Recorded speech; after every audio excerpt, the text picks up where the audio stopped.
Let nothing disturb you. Let nothing frighten you. All things fade away. God never changes. Patience obtains all things. Whoever has God lacks nothing. God alone suffices. Saint Teresa of Avila. The end of Bretton Woods and the reconfiguration of global power. In August 1971, U.S. President Richard Nixon directed Treasury Secretary John Connally to suspend the convertibility of the U.S. dollar into gold or other reserve assets.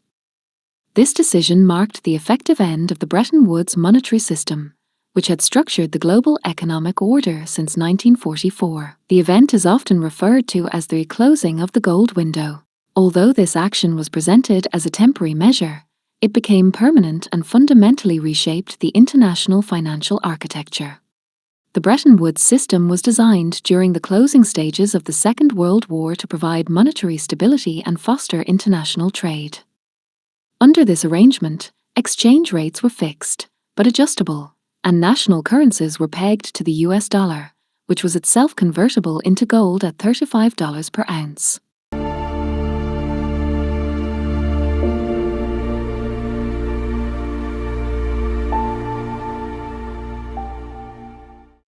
The US thus occupied a central position in the system, serving as the anchor of international exchange and as the main source of liquidity through its balance of payments deficits.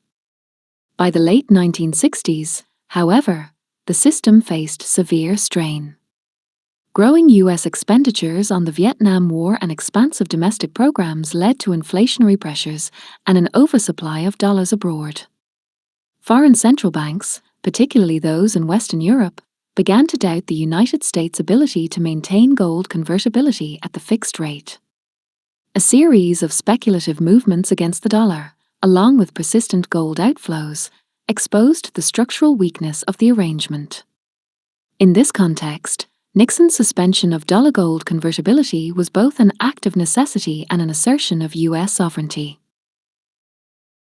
The decision had several immediate effects.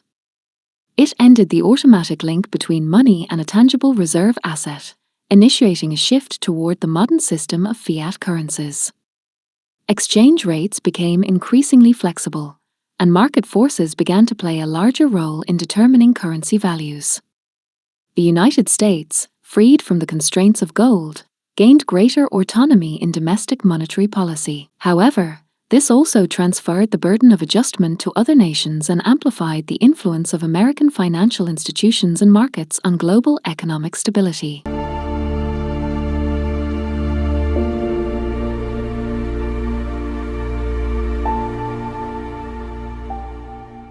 Viewed through the lens of power structures, Nixon's decision demonstrates how monetary arrangements reflect and reinforce broader hierarchies of global authority. Under Bretton Woods, the United States enjoyed a position of structural dominance, not merely because of its economic size, but because it issued the world's primary reserve currency.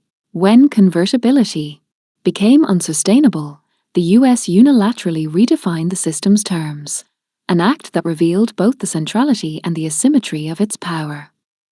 Other states had limited capacity to challenge the decision, as their economic and financial systems remained deeply interdependent with the US dollar. The post-1971 world economy evolved toward what many scholars call the dollar standard or post-Bretton Woods system. In this arrangement, international reserves are held primarily in US assets, and global liquidity depends heavily on American monetary policy.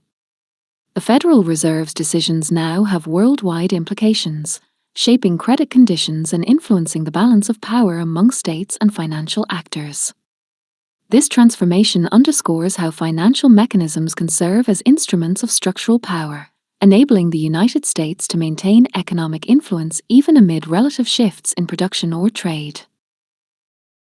In academic terms, the end of Bretton Woods represents a critical juncture in the political economy of international relations.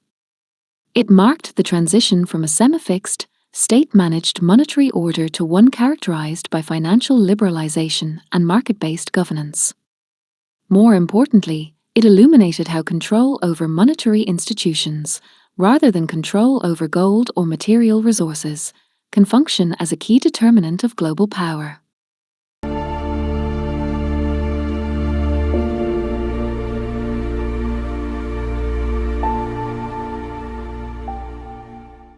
In conclusion, Nixon's 1971 decision to suspend gold convertibility was not merely a technical monetary adjustment. It symbolized a profound reorganization of the global power structure, one that persists to this day. The contemporary world economy remains anchored to the dollar, reflecting the enduring legacy of a moment when political authority, economic necessity, and institutional power converged to redefine the terms of global finance.